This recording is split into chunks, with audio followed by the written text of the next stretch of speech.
Good evening and welcome back to KTN Prime. I'm Jesse Rogers. Tonight, we're set to have a conversation that touches on, but is not limited to, the state of justice, accountability, and the future of democracy right here in Kenya. Because as a country, we stand at a profound crossroads. The social contract between the governed and the governing is being tested time and time again. And to help us unpack the complex issues shaping the nation, I'm joined for a timely and unflinching conversation by a man who is no stranger to the trenches of Kenya's political and legal struggles. A veteran of the country's second liberation and the current governor of Siaya County, Senior Counsel James Bob Orengo. Karibu sana, Governor. It's great to have you with us. Thank you, Jesse. It's good to be here. I know you're a busy man, so it's always a pleasure to have a sit down with you. Thank you. How are the people of Siaya as we ease into the conversation? The people in Siaya, they're okay, but you know, we have a lot of challenges all over the country. The people of Siaya are confronted with the same problems and challenges, cost of living, and circumstances in which, you know, you want to be in a country where rights are protected and defended. In that part of the world, particularly, you would allow me to say something about Kisumu. There's too much violence in Kisumu, which is sponsored by the state. Even today, there were people who were attacked at a public building, a social center. And this is because, you know, the state is using, more often than not, goons who are protected by the police. But it's getting out of hand in Kisumu. As somebody who depends on Kisumu, Siaya in many ways depends on what is going on in Kisumu. So I appeal to the authorities that in order to deal with the kind of crime, violent crime that is we are witnessing in Kisumu, they have to deal with goonism. Because when those guys are idle and they know they have the protection of the police, they take their own initiatives to attack and rob, and that is not good for a country like ours.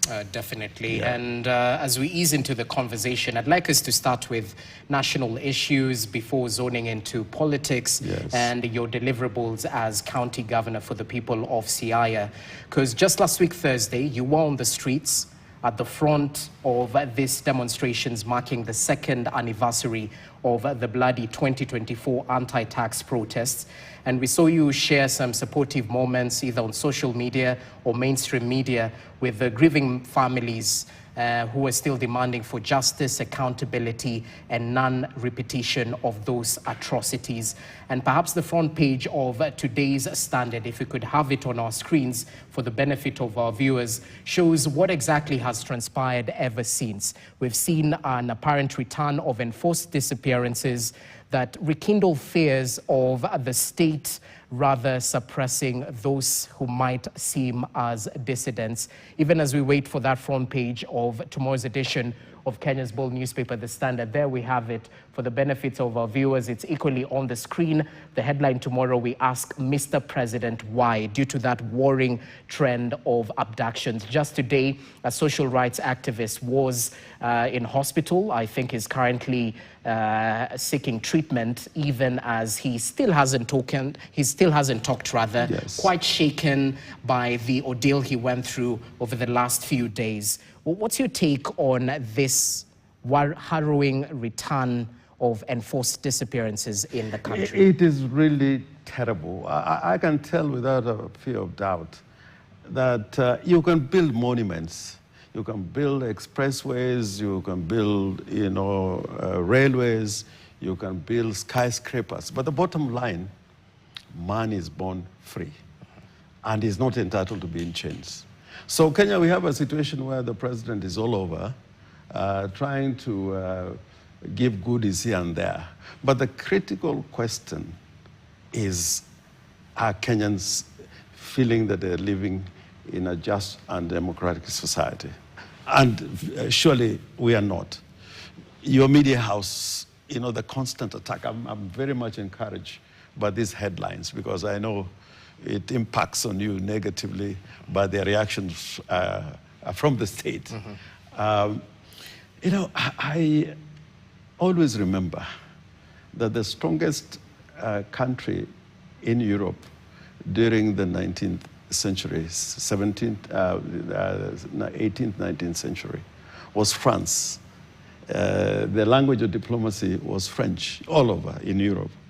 They were building palaces and monuments.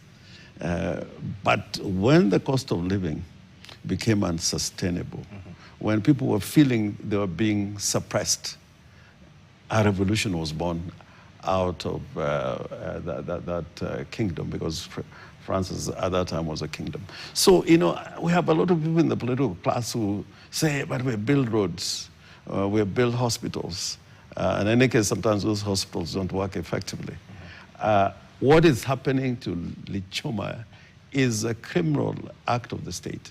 And these events, I'm not really happy about it, because when we had the Constitution 2010 proclaimed by President Kibaki, we thought that we had come to an end at last, but they continue. You remember in 2024, there were many deaths. In Siaya alone, we buried nearly 20 people who were killed in many places, in Nairobi, in Kisumu, in Busia, Nakuru, during that Gen Z's demonstrations. And that killing has continued. And one wonders, this callousness, where is it coming from? And this year, it was important to have this commemoration. Unfortunately, again, they did not allow the demonstration to take place in the manner it should have taken place. For example, there were people from Gudurai who wanted to walk to town. The duty of the police was to give them protection, make sure they could, you know, come to town with their flowers. And the intention was just to lay those flowers on the precincts of Parliament, and people go away. Yeah. Now, that was not possible. By the time we were getting close to Parliament, there were the sirens and the horses, which intimidated the mothers. And some people were beaten up there as we proceeded towards Parliament. So it's not a good state of affairs. And I don't think there'll be a stop. So there's no goodwill to end this culture of abductions? I mean...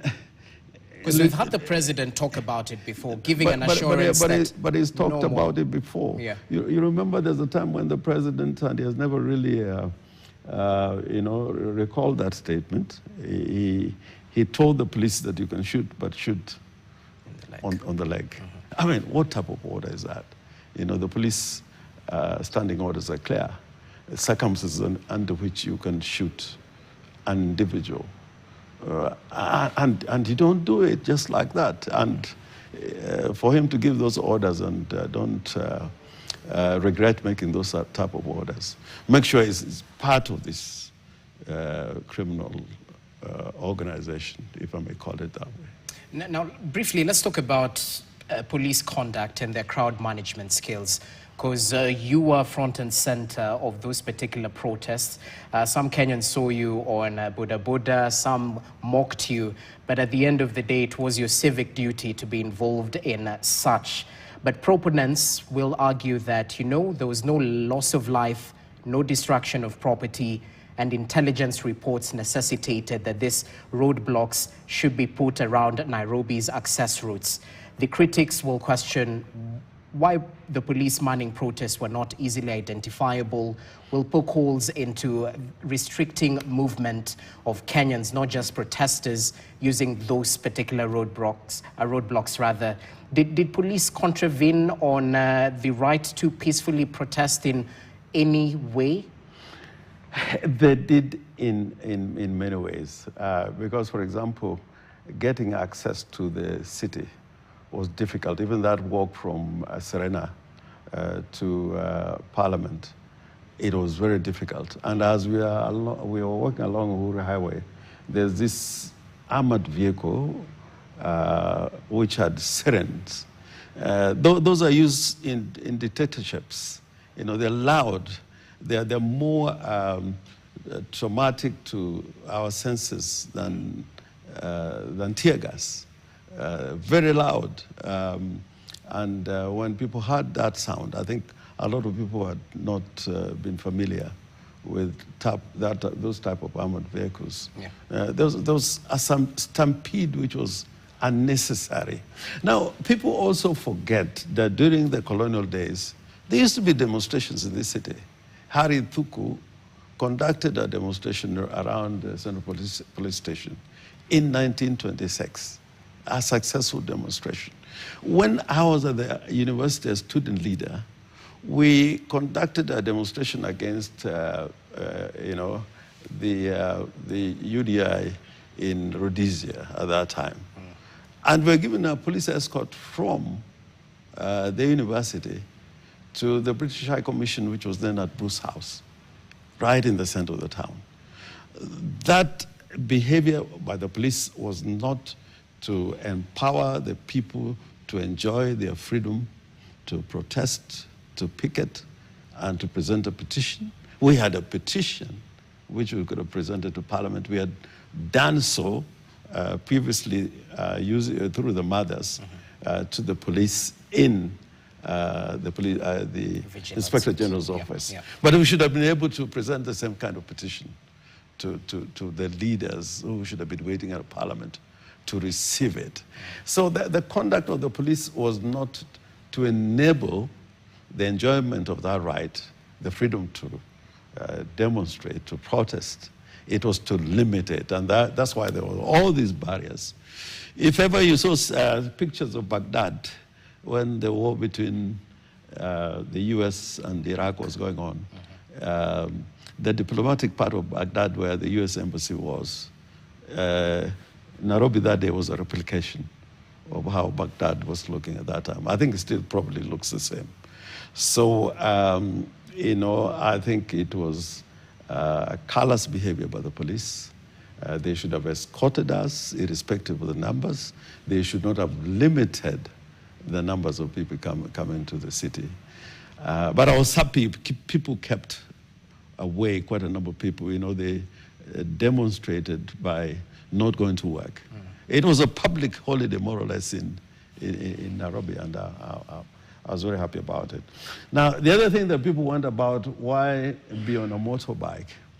If you look at the pictures of the demonstrations participated in with people like Muliro Shikuku, we always made sure that when we took part in a demonstration, we are the front line. I've seen some pictures in the social media, many demonstrations that we participated in.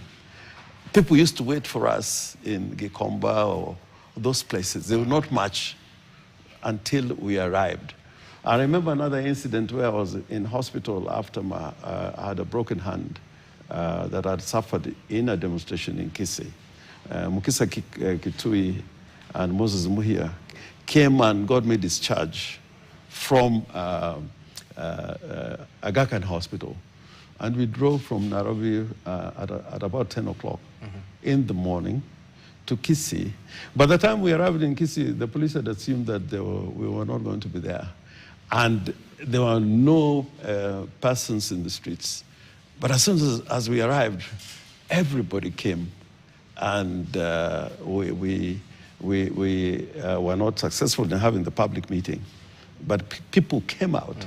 So my being on a motorbike was to show that even with police violence, I am there. But secondly, was also to inspect the state of the town to make sure, indeed, there was no traffic and there was no business going on in town. So those who are mimicking or mocking you for a whole governor, the only governor to attend this protest, Ona Boda, and perhaps they're hinting to you being an absentee governor, that perhaps your political adventures on the national stage might derail your delivery of critical services and development in Siaya. How do you respond? Go back to Siaya and to see the kind of things I do.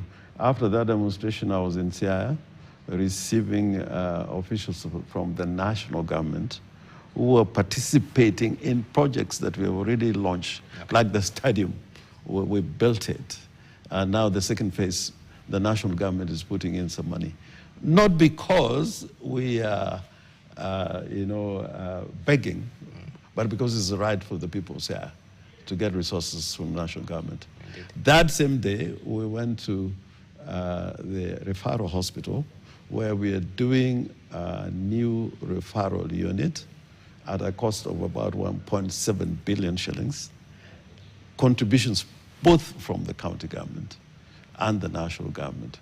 By the end of September, we are going to have new hospitals, modern hospitals, completed in Okwala, in Yala, and in Bondo. We have done some facilities there, and of course in CIA itself. Okay. So I mean, people like saying these things. I was not the kind of person who want to, kind of conduct my affairs and governance here through the megaphone. Mm. But right now, if you check in the social media and some other media spaces, you'll find what is happening here. Okay. Substantial, progressive, but within the money we're getting from the national government. And we'll get to the nitty-gritties as we continue with the conversation. You've been interacting with some of the affected families. We saw you in court trying to represent those who were perhaps arrested during June 25th commemoration. And through your interactions, it's a frequent question, but what does justice look like for these victims or the families of the victims? Because phase one of the compensation process is ongoing. We understand 348 verified victims are set to benefit from a disbursement of 448.7 million shillings. But despite this, the calls for justice, the calls for accountability and non-repetition, they still continue. And by the way, the others who are picking fault with the government actually compensating, while it might be adding to the list of casualties. Yeah, first of all, I think the honorable thing for the government that they should have done was to, apologize publicly to the people and to the victims and their families. And that should not have just been done orally. Probably there should have been a gazette notice or some proclamation where the government takes a responsibility for what happened 2 years ago. That kind of public apology we have not witnessed. Secondly, I think the issues of justice and accountability should precede compensation, because you cannot compensate without knowing the extent of injury and damage. And that takes place in a judicial process or quasi-judicial process, where the kind of injury or damage or killing that took place is brought before a tribunal or a competent body, like the one, for example, which is dealing with these matters. And in that process, those who are responsible would be brought to book and brought to account. Then the second phase, that you can then successfully deal with the issue of compensation. But compensation, the way it is happening is like the way we pay, people out there in the countryside who live around game parks. If your animal is eaten up by a lion, there's a set figure of 100,000 or 200,000. In an ordinary traffic accident, if you make a claim, there's some people who are awarded as much as 20 million shillings, depending on the injury or the damage. Now, these victims are not going to get more than 4 million shillings, although they're saying minimum 3 million shillings. Take somebody like Howard Ojwang. The guy died at the prime of his life. And the mother and the father are going to live every day waking up and looking at that grave. The widow is less than 25 years old. I mean, 3 million shillings for the rest of their life, for the loss of a husband and somebody who was taking care of them. It is, I think, again, using the same word, callous. to give this kind of compensation to the victims. The wheels of justice seem to be grinding really slowly. According to IPOA, only 3 out of the over 60 cases ever since 2024 protests happened, only 3 cases are currently before courts. Yeah. So what do you credit this slow progress in terms of prosecution to? What's ailing the wheels of justice, the criminal justice system, from where you sit? I think they really don't care. They are like saying, you play with the state and you suffer the consequence. I have a young man in Siaya who was shot by the police at his place of business, and his leg had to be amputated. And consequently, he lost his business. He had a border. He couldn't pay the loan. And eventually his wife lost him. The police who carried out that shooting are known. People saw them. It was in broad daylight, and nothing has happened. So I think it is going to be the same story over and over again until we can get a caring government which rules in accordance with the directions of the Constitution. Speaking about a caring government, Governor, has this broad-based government lived up to the demands of the Gen Z movement? But equally, what about that 10-point agenda and its implementation? Because in our last sitting, you said that that document was a springboard from the Gen Z movement to consider the issues they raised, and its actualization is paramount. Prior to the 10-point agenda, there was a NADCO report, which was a lengthy process, and it talked about a lot of things. Yeah. And then 25th June comes, the Gen Z protests. And the 10-point agenda, typically to me, it was a ceasefire document for a return to life, normal life. We needed a ceasefire document. And then that ceasefire document, for and on behalf of the Gen Zs, there was a statement that there should be a national dialogue at which what happened in 2024 would be discussed with the participation of the Gen Zs. And there were issues that were germane to the Gen Zs, which are in that 10-point agenda. They have not been touched. They have not been touched at all. Unemployment, cost of living, and many other issues that deal with the young people of this country.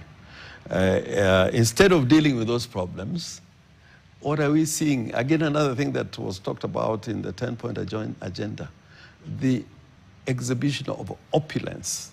If you read the last, I think it's the second last statement in the 10-point agenda, that there was concern on the part of the signatories, the display of opulence, exhibition of wealth which people cannot determine where it is coming from.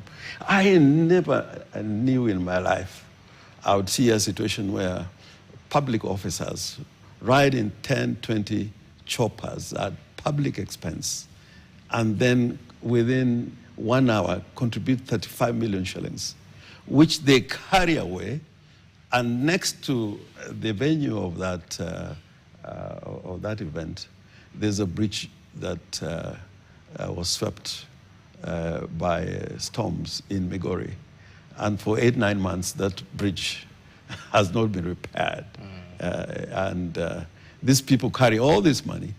I am advising people on the ground that when these people come with this money, ask for your percentage, because a lot of it, when you see somebody giving 1 million shillings, 10 million shillings. 10 million shillings.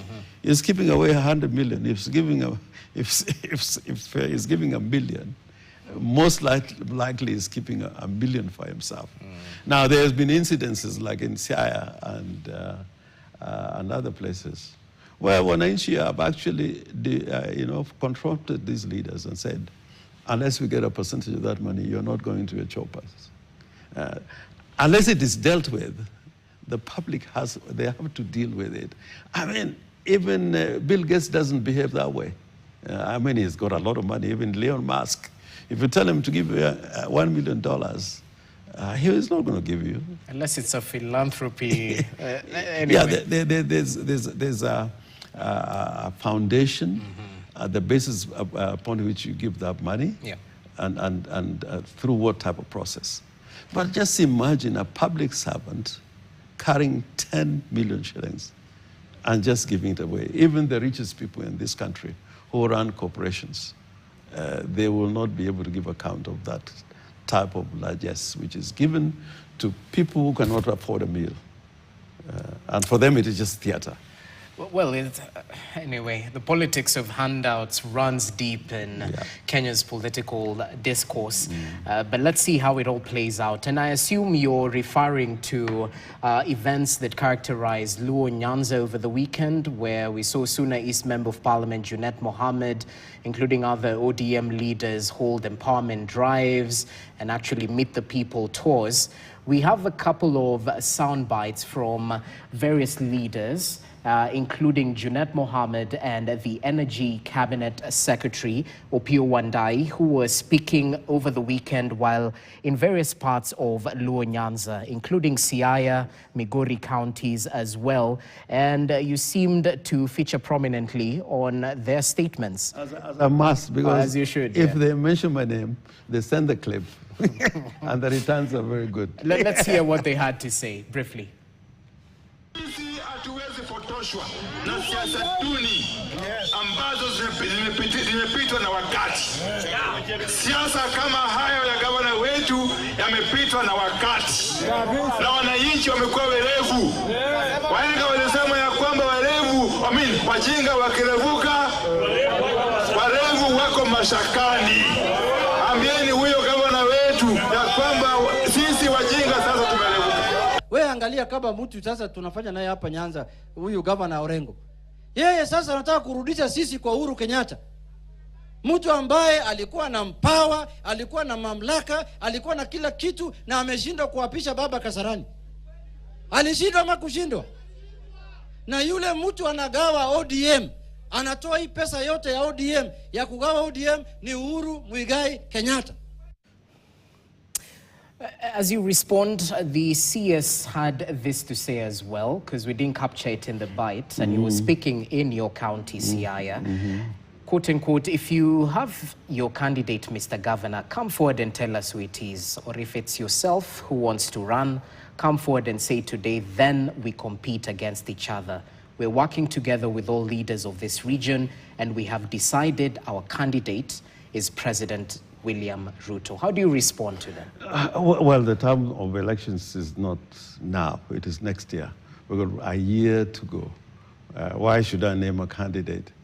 And in any case, I'm not under legal obligation to name a candidate. I may not even elect to support any presidential candidate. But what is important, all these people were speaking, particularly the member for Suna. If you look at the pictures during President Uhuru's tenure, he features prominently. There was nobody closer to Uhuru Kenyatta up to the last day, up to the time when we were doing the election petition, who had a direct call to Uhuru Kenyatta more than Junet Mohammed. So, I mean, they are being transactional. They got a deal they cannot refuse, which is better than probably the deal they got from Uhuru Kenyatta. And that deal is personal. It has nothing to do with their life for Ruto or otherwise. They're just being transactional. As for my Waziri for Energy, is being very presumptuous. Sometimes I don't like going personal. I don't like talking things about people. But there's a guy I removed from jail. Yeah, he was charged and sentenced. I'm in charge with murder. And I spent time in court trying to defend him. When he wanted to be a member of parliament, I stood by him and made sure he got the nomination. So a lot of this is claptrap at the end of the day. It's nothing to do with their life for Ruto. They just have seen a good deal, and that deal is too attractive. And by the way, if they could throw away Uhuru's deal and take Ruto's deal, who knows if another deal is on the table, they run for it. But me, I'm as constant as the Northern Star. People who did politics with me, the Muliros, the Shukukus, the Matibas, and subsequently the Railas, the Muites, they know that on matters of principle, I stand as a rock. I can negotiate on other issues, but on matters of principle, you cannot second guess me.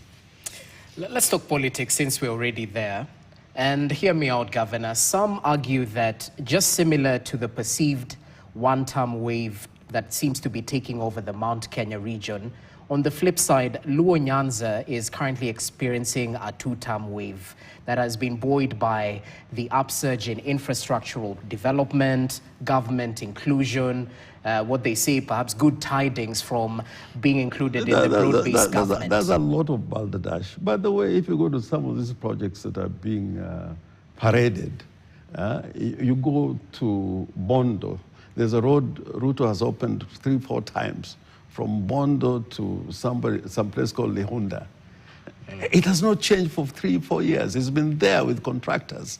And as soon as he leaves, the contractors go away. And there are so many other projects like that.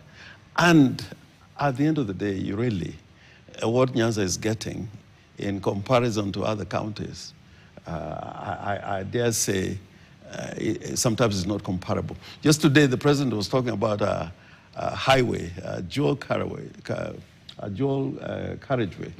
between Kiambu and Nairobi for 30 billion. Now, if you compare the money going on roads in Siaya for national government, which is in the budget, they're not even beyond $1 billion. So this is just theater. It's simply theater. You can't see them on the ground. And largely, I want to refute the fact that Nyanza is two-term. One of the biggest rallies for the one-term movement has been in Kisumu. Nobody has seen such a peaceful, organic rally. In Kisumu, in order to respond to the rally that we had, these characters had to spend more than 200 million shillings. They hired more than 500 buses. They were carrying people in lorries, in tractors from all over. And what they are trying to do now is like to build a Chinese wall to make sure that people who have different views cannot access the people. Like when I went to Homa Bay, they tried to confront me. But when I go to the people in Beta, when I go to people in Oyugis, it was all one term. Are there people who apply this logic that for the years, Luo Nyanza has been fighting to get into government? So how can you say that being in government is fighting government? We are in government from the beginning. I mean, the first cabinet formed by President Kenyatta, I think there were hardly 18 ministers. 4 of them were Luos. And the 2 of them who were really close to President Kenyatta, Achingoneko, he was taken back to detention. Mboya was murdered when he was a minister, assassinated when he was in government. Oko was assassinated when he was in government. Laws have been in every single government since independence. We have not had a government where there's no single law in government. But what we are talking about is not Luos and Kikuyus. This profiling communities, making people living in fear. I mean, we may have issues amongst us as communities, but why profile Kikuyus? Why profile Luos? That's not the kind of nation we want to live in. In Tanzania, through the good politics of Nyerere, ever since independence, it's minorities who have acceded to positions of, the presidency, let me put it that way. Because It doesn't count whether your community, you are 10 million or whatever number. You're not profiling each other. But now I'm seeing some kind of very foolish and stupid and primitive politics of profiling communities. It can't work in a modern democratic state. This is how genocide is created. This is how the Hutus were talking about the Tutsis, calling them all sorts of names. And then we have the genocide. Yeah. So I believe that we should have a stop to this. We should learn how to live together as Kenyans, as people who respect each other's rights. Okay. You see the protests against South Africa now, xenophobia, you know, instead of cheering South Africa, people are cheering Canada, because they're profiling their own brothers from Africa. Now you find a senior law minister profiling a whole community. And it happens also in the opposite community. You find elements like that minister trying to profile the Luos. The other day in Busia, where there have been some deaths, again, people are profiling communities. This is not what we fought for. The Kenyan Constitution, I believe, the 2010, was to create a new Kenyan person who believed in freedom, democracy, equality, and justice for all. And without a doubt, if we live by the edicts of the Constitution, Kenya will be a better place. But if you don't learn from history, you're bound to repeat it. The realities of Kenya's political discourse, numbers, ethnicity, seems to take the front center instead of issues, deliverables. You know, part of the reason is that after we have fought so hard, you know, you cannot implement a progressive agenda with a reactionary movement. You need a progressive movement. So every time we have had change, like for example, you know, we had this new constitution, and now on the top of governance is sitting somebody who fought so vehemently against the Constitution.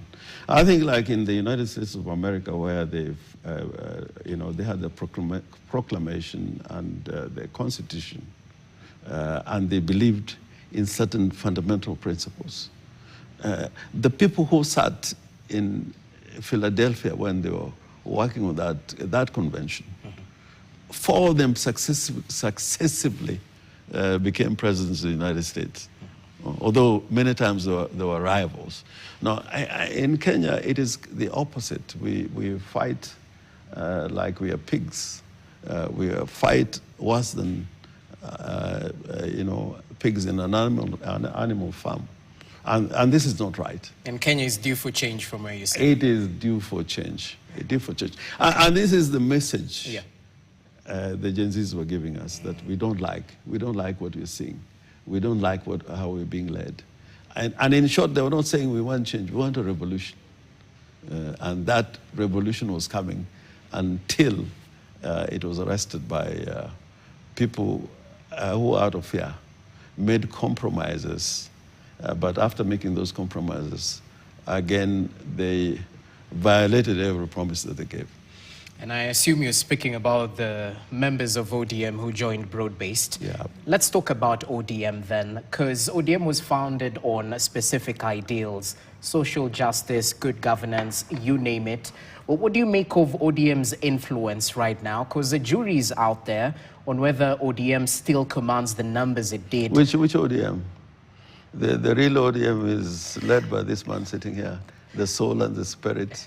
That is just a shell. Come on. If we go to the register of political parties, who's the party leader? No, the register of political parties sometimes does not tell the story. You remember Jubilee, where they even threw Uhuru out of the leadership of Jubilee? These are things which are manipulated by the state. And leadership in ODM was, as it is, the pretenders were not chosen by the members of ODM. Were they chosen then? In State House. In State House, a day before Raila's body came to to Kenya. But the long and short of it, I think this is a serious question, is that ODM, as it is, the Linda Ground faction of ODM, has betrayed the people. They have betrayed the cause. One, ODM is not in government. You cannot be in government and be the minority in parliament. The minority in parliament is formed under the standing orders, under the constitution that establishes how the minority leadership is established in the two chambers of the House. And both of them are ODM. And the oversight bodies in parliament, both in the Senate and in the National Assembly, are presided over by ODM. Main oversight bodies to oversight this government. And then they say they're in the broad-based government. And there are no instruments to show that they are part of the government. Tell any one of those ministers to tell you whether there's an agreement that made it possible to be in the broad-based government. There isn't. And the same way they're in that broad-based government, there are people who came later or about the same time, like my friend Kinyanjui from Nakuru and the Minister for Agriculture. They're all, so to speak, in the broad-based government. But you don't hear anything from them. It's not a big deal. So this broad-based government is a mongrel. It does not exist in law. And if they're being truthful, they would accept it, that it does not exist in law. And if it exists in law, then they cannot hold those offices they're holding in parliament. It can't, it's impossible. I get you, because there are some offices, especially the oversight ones, that are destined to be led by the minority in Bunge. But since you're speaking about Linda Mwananchi, Governor, you intend to intensify nationwide mobilization efforts. We understand you're supposed to cover all 47 counties. I think you've covered up to 9 so far. Yes. You had to call off the rallies in Kisii and Keroka that was scheduled for last weekend, standing in solidarity with those who are involved with the commemoration of the Gen Z protests. Well, what's Linda Mwananchi's game plan? Are you fronting a presidential candidate, or are you coalescing with like-minded individuals to support a united opposition candidate? Well, this is a conversation that is going on. But having been there before, we must not put the cart before the horse. In 1993, when we had big players like Matiba Shikuku, Jaramogi Oginga Odinga, the drive for change was universal. It was something like we had never seen before. And they were all united in a cause to bring about change in the country as one team and as one group. But as soon as we started talking about who the presidential candidate was, it all went dead. Right now, I think that Linda Mwananchi, and I hope our brothers in the united opposition will do the same. And we don't exclude possibilities of working together. We should define who we are so that there's a proper understanding what we are in terms of ideology. We should have a blueprint. We should have an analysis of what is wrong with Kenya. And we should talk about the changes that we intend to implement or bring about in a document that is accessible to the Kenyan people, so that, from day one, because that's where the problem begins. When we had the NAG government and Kibaki went to State House, from that day, problems started. And now, I think it may be a long shot, but I'm trying to persuade my colleagues that part of the attraction of Linda Mwananchi is that we are going to the ground with issues fast. And then at the end of the day, when we have got a unanimity amongst ourselves and the people about the direction, then we'll be able to determine who the presidential candidate is. But time is flying, Governor. 1 year and some change to the next general election. Right now, political parties and outfits are supposed to formalize alliances and nomination strategies. But we are still not out of time. We are not out of time. So let me ask you this. For the leaders who are supporting Linda Mwananchi, what political party will they be vying in 2027 using? Because your followers need direction. You know, right now, Linda Mwananchi, you know, the majority of the membership at the level of principals are from ODM, and they're still ODM. And we said we were going to fight for the soul and body of the party. That explains why Sifuna, who has been very badly treated by the party, and who really carries, you know, what the party is all about as Secretary General. He should really be the chief spokesperson, like Raila said. All the party instruments are with him. And through a process that a party which is anchored on the constitutional principles that we have in Constitution 2010 violates every day as they deal with the Sifuna issue. But we are undeterred. We're telling our people, our members in ODM, that we are together. But it will reach a time when we then have to make a decision. That is it worth it? Is it worth being in ODM? If Ruto is the one calling the shots, if it's the one who is determining, you know, who the leaders are, if it's the one funding it, and we're supposed to be the main competitor, and the mortal sin that we have committed is that, as you said, you know, to make a mistake is terrible, but to repeat it is tragic. How Kadu joined KANU, and thereafter we had no party. There was no law, you know, barring anybody from form a political party. But it killed multi-partyism until during the Moi period, it felt this is the normal situation. Why don't we make Kenya a de jure one party? So what ODM is doing, those in Linda ground, is to encourage Ruto to turn Kenya into a one-party state or into a monolithic entity where, you know, having political parties, if at all they have some gravitas, you must be thrown out of the political space. I think that is not correct. What if the current status quo continues, that perhaps the Linda Mwananchi is persona non grata within ODM? Will you wait to be forced out? Because there are a couple of Linda Mwananchi leaders... How can you say persona non grata? Did you see what happened to them in Busia? Yesterday? They were driven out of town. Did you see what happened in Siaya? They were more or less driven out of town. So take the polls for the first time to be right. The poll said out of ODM supporters, 73% support the Linda Mwananchi.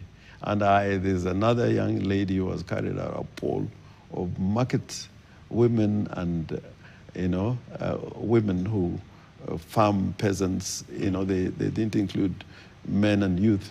And this was done in Homa Bay. Okay. You know what the results? 68. And it was between ODM and Linda Mwananchi. And they soundly they said they rather identify with Linda Mwananchi than ODM. ODM, my party. Okay. And I don't like it when I hear But you that. know, at times we treat these polls with a little bit of skepticism, bearing in mind they've said this way, at times it's the other way. Yeah. But there are leaders who are saying that it's time for Sifuna to call it quits and chart his own political path. That is selfish. That is selfish.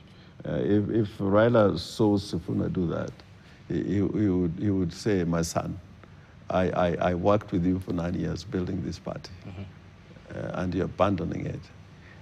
A time may come to do that. I'm not saying that is out of question. When is this time? Because even Raila, Uh-huh. when it was right for him to leave Ford, he left. And when it was right to leave Ford, he went into Ford Kenya. He went to LDP. He went to KANU. He went to NAC. And then he went to ODM. If you follow the footprints of Kibaki, they went through those kind of processes. Even the current president, how many parties has he gone through? So the time will come, but we don't want to betray Raila's legacy, that he builds a party with a national footprint for 20 years, and that party is being messed the way it is being messed by our friends in Linda Ground. It is totally unacceptable. Speaking of Linda Mwananchi, there's a leader, Saboti Member of Parliament Caleb Amisi, who has continued his onslaught on the Linda Mwananchi faction over what he terms lack of direction and failing to learn from past political arrangements. We have a soundbite from your colleague. Let's just listen in to what he had to say briefly. Ile tashwishi niko nao ni kwamba watu wameona nikikuwa mstari ya mbele kusema kwamba Linda Mwananchi imeanza kupotoka. Imepotoka kwa ile laini tuliweka. Mimi kama mwanzilishi nimesema haikukuwa tuanze kusema kwamba tunajiunga na United Opposition. So nikaambia they do not understand the assignment. Assignment ni kwamba tungepeleka vijana na rallies vuguvugu alafu liwe chama. Baadaye sasa muangalie ni nani, kwa sababu mnasema mnaenda kwa United. Who told you? Nataka nilipiti ile statement ya Sifuna. Who told you United Opposition will be united up to the ballot? Who told you? Yeah, usikue tu mtu wa kuangukia vitu. Hii siasa tumeona siasa mingi hii Kenya. Tulikuwa natembea NASA kidogo wengine wakajitoa.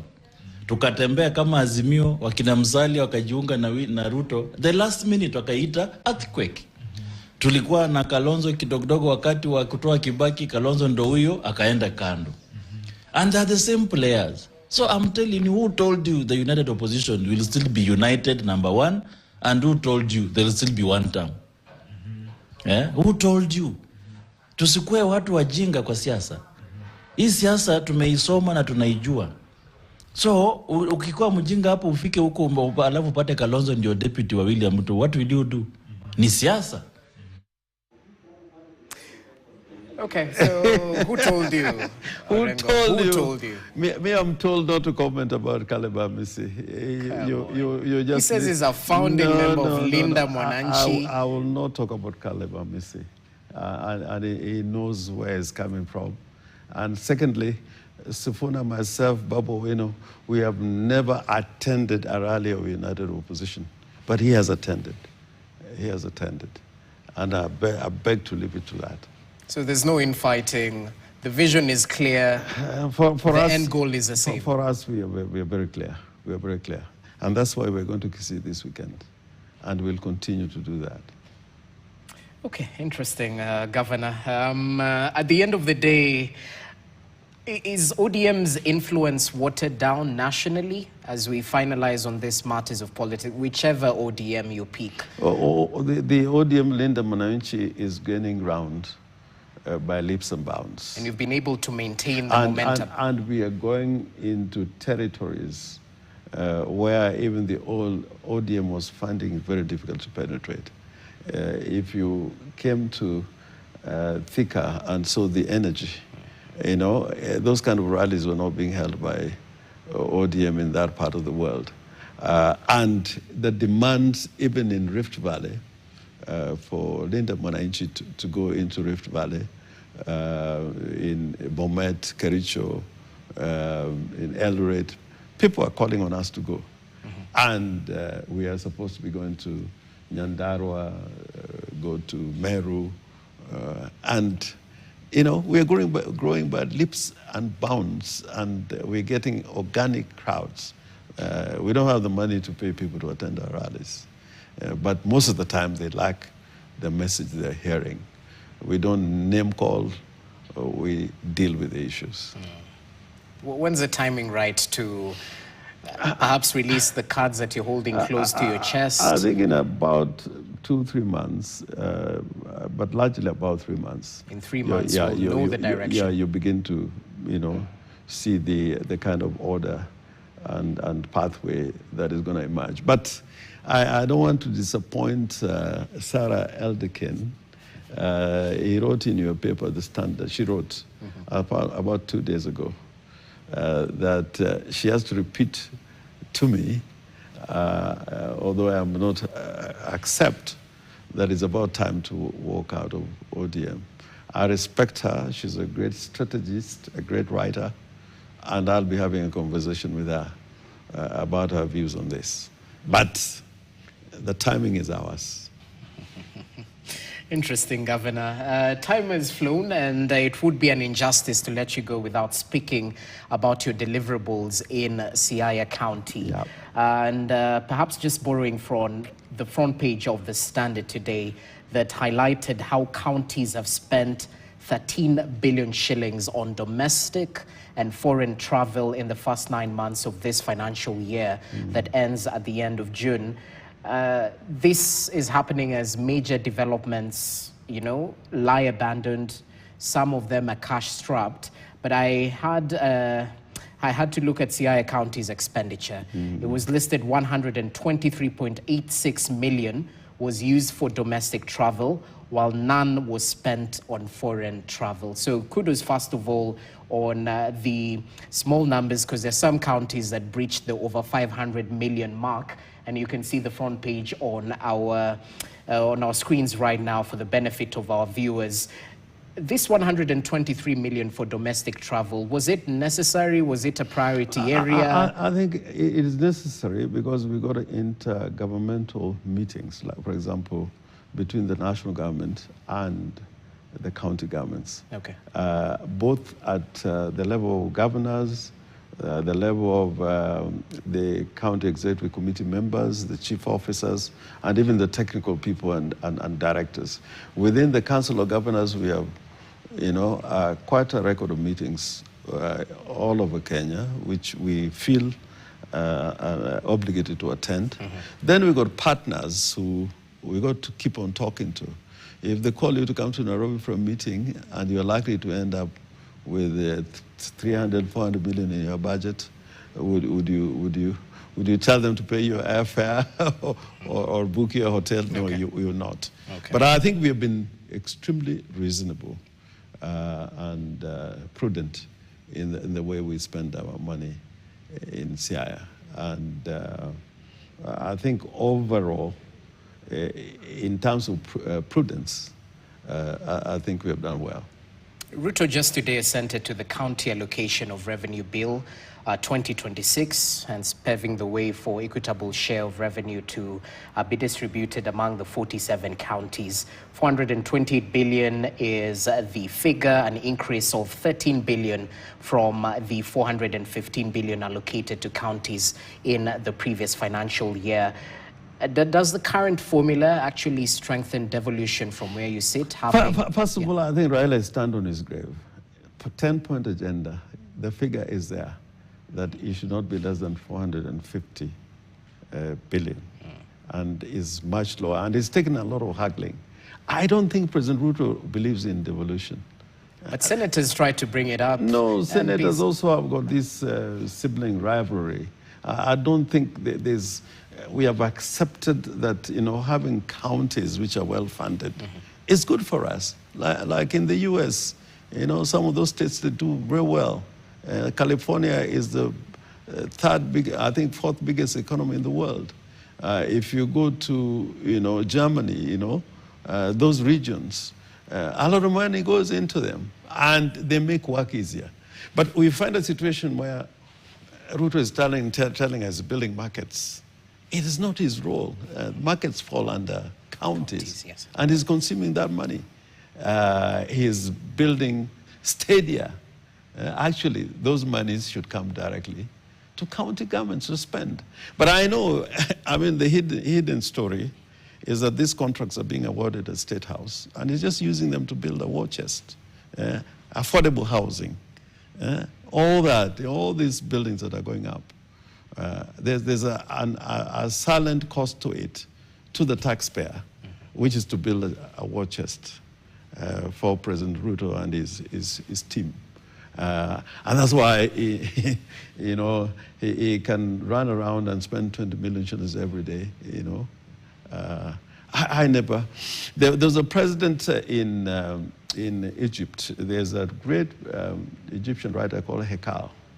Hekal wrote about Sadat, and he said Sadat found it very difficult to sit in the office. He always felt something is wrong. He had all this urge to be in the parades, to be seen, to be, unveiling this and that project. It was all over, and people wondered why he had to do that.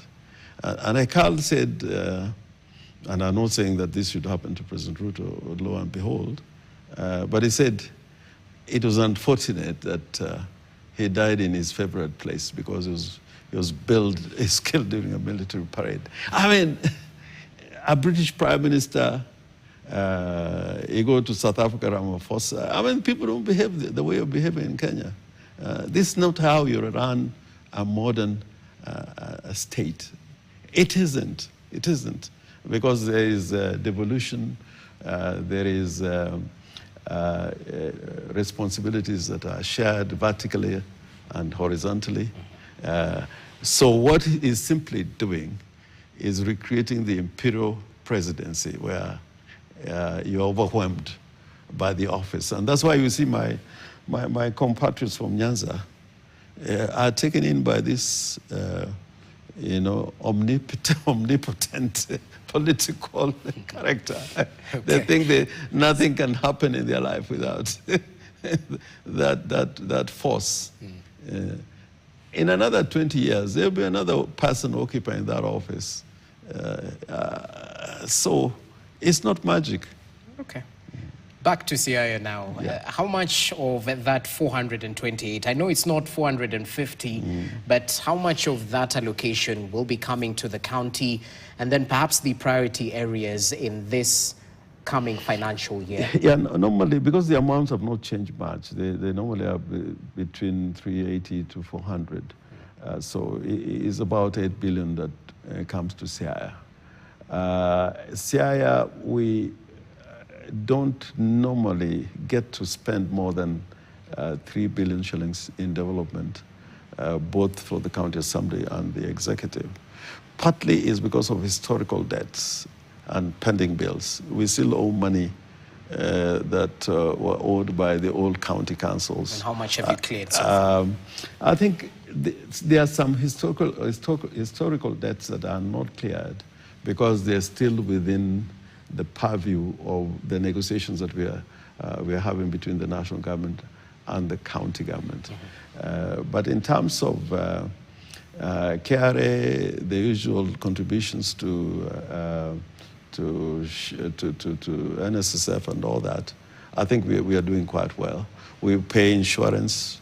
Our staff are permanent and pensionable, and we pay insurance.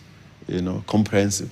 And how much goes to wage bill vis-a-vis development? Wage bill, we normally run between 35 to 40%, but we should strictly be at 35%. Yes. Yeah. But I'm saying there are staff that came from those were hired by the national government. You can't push them out, and sometimes they don't do the job that you want them to do. You hire other staff that are more qualified. There's another thing which I think there's improvement. We hire a lot of staff as casuals. My position as a lawyer is that a contract where somebody is working as a casual is a contract of slavery. We are in agreement with the SRC that this should be translated into contracts, proper contracts, which should not be less than a year or so.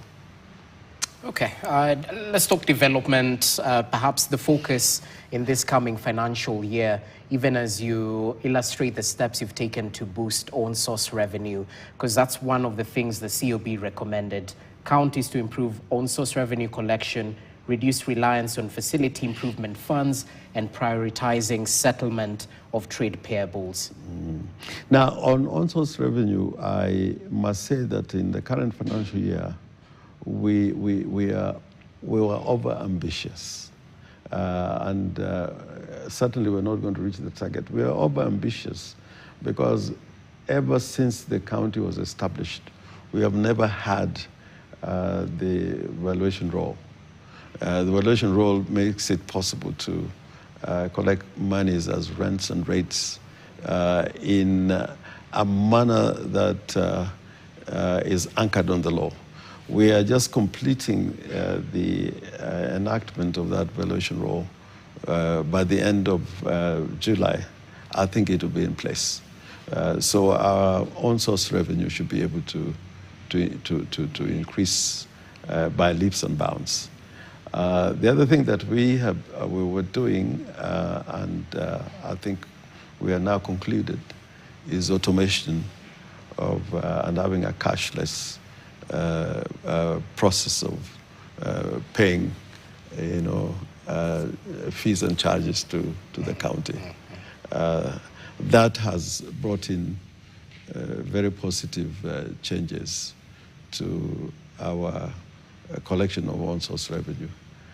But we have problems of personnel and vehicles.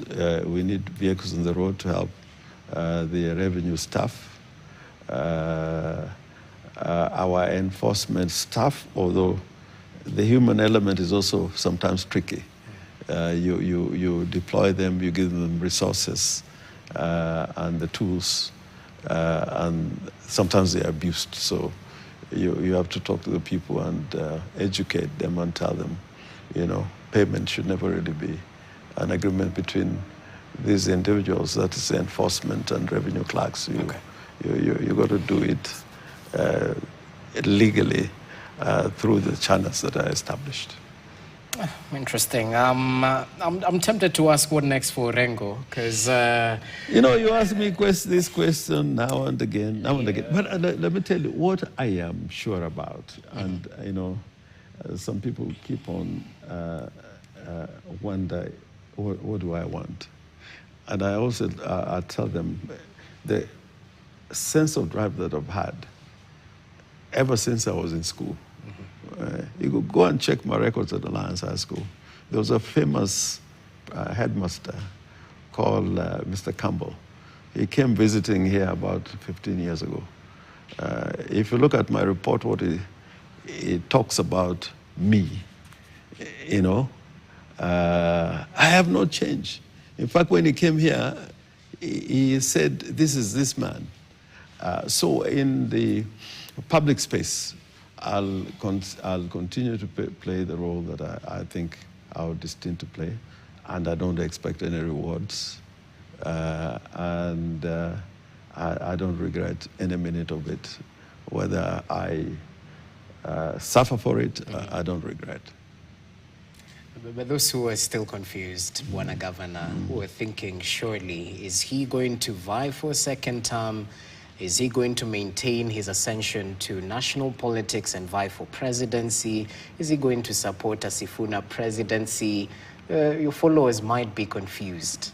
I think they're not confused. They're waiting. Time will tell. And we continue to have these conversations with you. Yes. I think just keep on prodding me. I'll finally get an answer. You'll get an answer. Okay. Yeah. Thank you so much, Governor. Thank you. I appreciate your time, your input. I know you're a busy man, but accosting us a few hours to speak to our followers and our viewers is something we don't take lightly. All the best in your national forays, even as you serve the people of Siaya for the remainder of your term. Thank you, Joseph. Asante sana. Always nice talking to you. Pleasure. Yeah. We were hosting Senior Counsel James Agri Bob Orengo on a raft of issues. We've been able to canvass most of them. And that's how we wrap up tonight's edition of KTN Prime. Hope you're adequately informed. As always, it's a pleasure coming to you live. I'm Jesse Rogers. Have yourself a wonderful evening. Good night.